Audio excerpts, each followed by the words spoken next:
Marshall pushed open the studio door at 3 a.m. and froze. Someone was already in the booth, headphones on, recording. It was him. The studio was supposed to be empty. That was why Marshall came here at 3 in the morning. Hoodie pulled low, coffee cup clutched like a lifeline. No entourage, no pressure, no expectations, just him and the booth. The hallway smelled like dust and stale cigarette smoke. Same as it always did. But when he pushed open the door, his heart stopped. Someone was already inside. Through the glass of the booth, he saw a figure standing in front of the mic. Headphones clamped over ears, hoodie up, body swaying slightly to the rhythm of a beat only he could hear.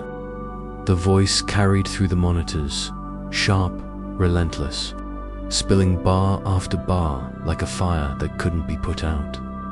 Marshall's chest tightened. He knew that cadence, that breath, that voice, it was him. Not some look, not a trick. It was his own face behind the glass, his own mouth moving with fury. Spitting a verse he had never written, Marshall dropped the coffee cup. It hit the carpet with a dull thud, brown liquid spreading into the fibers. He didn't even blink. The recording didn't stop. The other Marshall slammed a hand against the booth wall in perfect rhythm, knuckles white, veins straining at his neck as he screamed lines into the mic. Each word landed with a weight that made the speakers buzz. Marshall's breath came fast and shallow. He fumbled for the light switch, flicked it up and down, but the studio lights stayed frozen in red strips along the ceiling that painted everything in a haunted glow. He pressed his palms to the glass. The doppelganger didn't react, didn't even glance at him. The verse rolled on, fierce, merciless. You thought you owned the booth, but the booth owned you. You thought you wrote the truth, but the truth wrote through. Marshall staggered back. His mind scrambled for logic. Maybe this was playback. Maybe this was some unreleased demo. He spun toward the mixing console, but the console wasn't lit. Every button, every fader sat dead and dark, and still the sound poured through the monitors. The other Marshall ripped the headphones off and let them hang around his neck, but the verse didn't stop. His mouth kept moving, words spilling faster, harsher, tearing into the air with impossible energy. The monitors pulsed with sound waves on screens that weren't even powered on. Marshall's throat burned.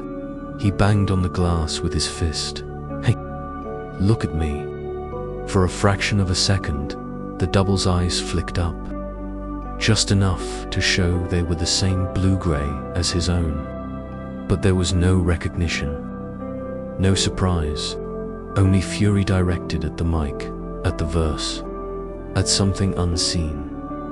The lights in the booth flared brighter, swallowing his face in red. His mouth stretched wider than it should, syllables tearing out in jagged bursts. The sound bled into distortion, layers of voices stacking on top of each other until the room shook. Marshall stumbled back toward the hallway. His pulse hammered against his skull. He grabbed the doorknob only to find it cold, locked tight. The speakers cut off mid. Silence slammed into the room. He turned back toward the glass. The booth was empty.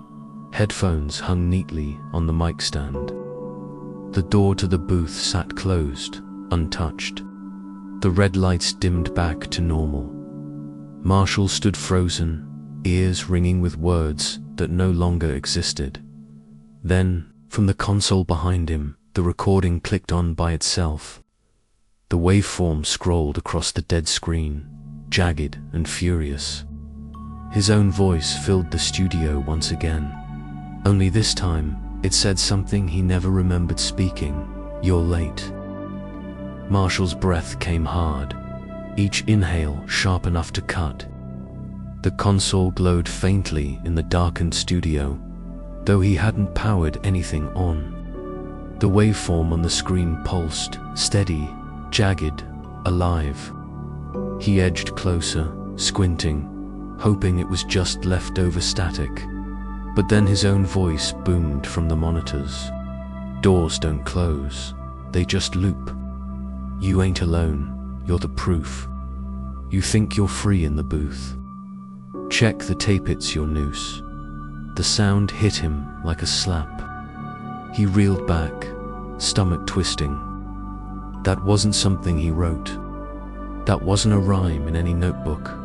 Wasn't a freestyle he'd buried years ago. Yet the breath pattern, the cadence, it was undeniably his. Hell no, he muttered. His hand shook as he slammed the stop button. Nothing. The button sank dead under his thumb. The waveform crawled forward, pulsing like a heartbeat. The verse swelled, harsher, angrier, feeding on the silence of the room. You're late to the life you rehearsed. They already know every word. You thought you wrote the first verse. No, you're just the echo they heard. The words rattled the air, vibrating through the floorboards, searing into the bones of the walls. Marshall scrambled toward the power switch. He yanked it down with a snap. The overheads died. The room drowned in black dot and still. The voice went on. The verse doubled itself, layers stacking, twisting into 1,000 tones. The cocky sneer of Slim Shady, the rasp of middle-aged Marshall, even cracked and broken whispers that felt older than he'd ever been. He pressed his palms tight to his ears, gritting his teeth, but the voice tunneled inside his skull, bypassing sound altogether. The whispers slowed, cold and intimate, as if they came from the seat right next to him. Check the date, Marshall. 3:06 a.m. You know what door you opened. His chest locked tight. He spun toward the digital clock on the wall. The numbers glowed bright. 3:06. No. His throat scraped dry. No, I didn't open nothing. The console screen snapped awake. Green text scrolling like veins across its surface. Playback mode. Future. Marshall's blood went ice. The waveform surged. His voice returned, but slower now, heavier. As though burdened with knowledge. They'll find you here. Hours from now, headphones on, mic still hot, verse unfinished. But the crowd, still screaming for what you're not. He staggered back, spine colliding with the studio wall. His legs barely held him. These weren't lyrics. They were instructions, predictions. His future etched in rhyme. He lunged at the power cord, grabbed it with both hands, and ripped it free. Sparks spat, burning his palm. The console flickered once, then went dark. Finally, dash silence. Marshall stood there, panting, clutching the cable like a lifeline. His hoodie clung to him, sweat dripping into his eyes. He tried to convince himself it was over, that he'd killed the feed, that it was just faulty wiring and too many sleepless nights. Then, a tiny beep broke the silence. He turned on the desk. The pocket recorder blinked red. Its screen lit up, smooth and cold. Scrolling text, double tape _002.wav, LIVV. Timer ticked upward, recording him right now. Marshall's stomach twisted into a knot. He leaned closer, squinting at the screen. The timer didn't just mark seconds, it was ahead. 2 minutes, 3 minutes, 5 minutes beyond now. Ticking into moments that hadn't happened yet. And as it scrolled, his own muffled voice poured from its tiny speaker. Distorted and hollow. You came here to work. You'll leave here erased. Marshall's hand shot out to snatch the recorder. The plastic was hot to the touch, almost burning. He dropped it instantly. The red light didn't blink anymore. It pulsed, steady, like a heartbeat. The blinking red light from the recorder pulsed across the studio like a heartbeat. Marshall's shadow stretched long against the wall, trembling with each flicker. He wiped his palms on his jeans, chest rising and falling like he'd just finished a marathon. The booth loomed ahead through the glass, dark, silent, empty. Or it looked that way. He told himself not to go in. Every instinct screamed against it. But his legs carried him anyway, each step crunching faintly on dried coffee underfoot. His hand trembled as it wrapped around the booth door handle. Cold. Too cold. He twisted and pulled. The door creaked open, hinges groaning like they hadn't been moved in years. The air inside was stale, metallic, tinged with the copper sting of blood that wasn't there. Marshall stepped inside. The headphones were still hanging neatly on the mic stand, just as they had been when the booth first appeared empty. The mic waited, cable coiled like a serpent at its base. He reached out hesitant to brush the side of the headphones. They were warm. His gut knotted suddenly. The monitors outside the booth crackled back to life. His voice poured through, loud and guttural. "Close the door, Marshall. Sit down, we're not done." He spun around. The booth door slammed itself shut with a thunderclap, rattling the glass. The headphones jerked upward, as if yanked by invisible hands, and clamped tight against his ears. He clawed at them, but the pressure was iron, squeezing his skull. The mic lit with a faint red glow. A low hum built in his ears, rising like a swarm of bees. Then the voice came, his own voice, but stretched, distorted, broken into shards. "You came here to spit verses. You came here to bleed. But tell me, Marshall, how do you rap when the verse raps you?" His knees buckled. He gripped the mic stand, knuckles white. The headphones hissed, filling with static until his brain throbbed. He screamed, "Stop." The static cleared instantly, and then he heard it, a verse. Perfect flow, perfect rhyme scheme. But it wasn't coming from his mouth. It was coming through him. His lips moved, but he wasn't choosing the words. They ripped free, jagged and relentless. "I'm the voice that you buried, the one you denied, the Marshall you killed when the spotlight lied. You thought you escaped, but I never let go. I'm the verse that you'll spit till the day that you choke." Marshall gasped for air between bars, throat burning. Tears stung his eyes as his body betrayed him, spitting lines he didn't write. The monitors outside lit up with hundreds, overlapping his voice, multiplied into a chorus. Through the glass, the studio warped. Shadows shifted into shape silhouettes of himself. Slim Shady sneering in a white tee. Young Marshall, hoodie sagging, fists clenched. An older version, grey in his beard, eyes weary. All of them watching, all of them rapping the same verse in unison. Marshall screamed into the mic, not words, just raw sound. For a moment, the verse fractured. The headphones loosened a hair, just enough for breath. But the other voices laughed his laugh, jagged and cruel. And then the mic itself whispered in his ear, soft, intimate, undeniable. "You stepped into my booth. You don't walk out." Marshall's lungs burned like they'd been scraped raw. Every breath came heavy, dragging knives across his ribs. The headphones clamped to his skull, squeezed tighter with every bar, forcing his mouth open, dragging words out whether he wanted them or not. His own voice, not his spat, relentless fire into the mic. You thought you spit the verse, but the verse spits you. You thought you wrote the lines, but the lines wrote through. The rhythm was merciless. Each syllable landed like a hammer, shaking the booth walls. Sweat poured down Marshall's face, stinging his eyes. He tried to choke back the words, to close his throat, but his lips still moved, the rhymes still pouring out. Through the glass, the doppelgangers gathered closer, pressing against the studio glass like shadows made flesh.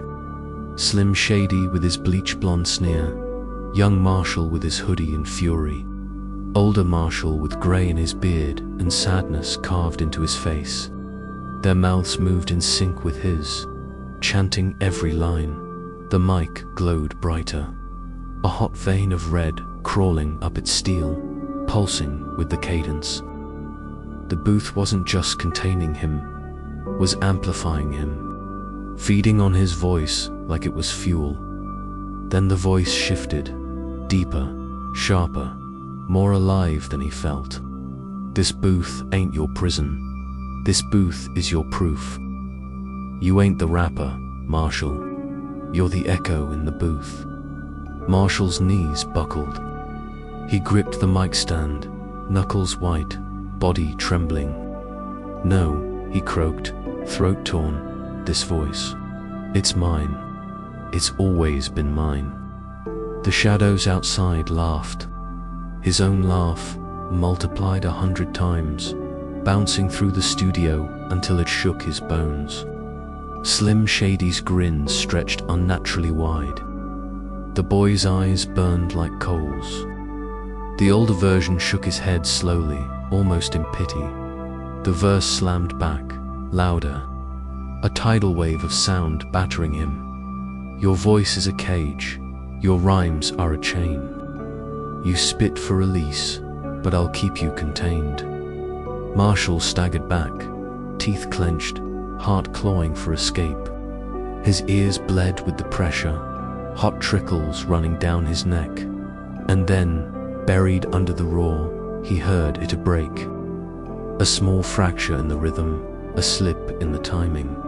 Hope sparked. He dragged in a breath so deep it burned his chest and screamed into the mic, not a rhyme. Not a lyric, just sound. Imperfect, broken, human. I'm not your echoing, the one who made you loud.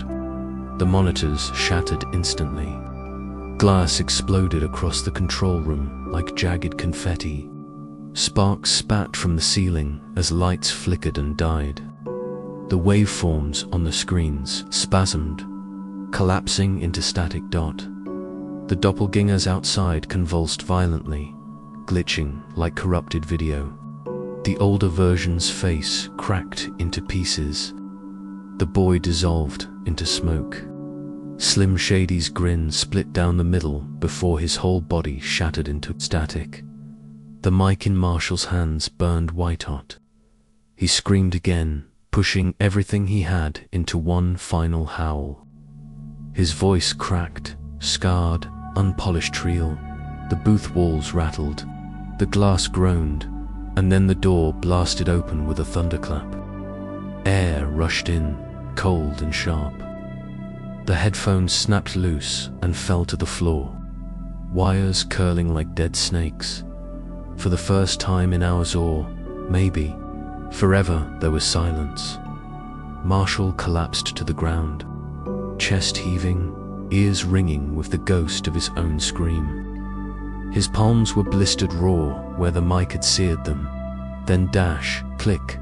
The console outside flickered back to life. Pale green text scrawled across the cracked screen. Session complete. Primary voice replaced.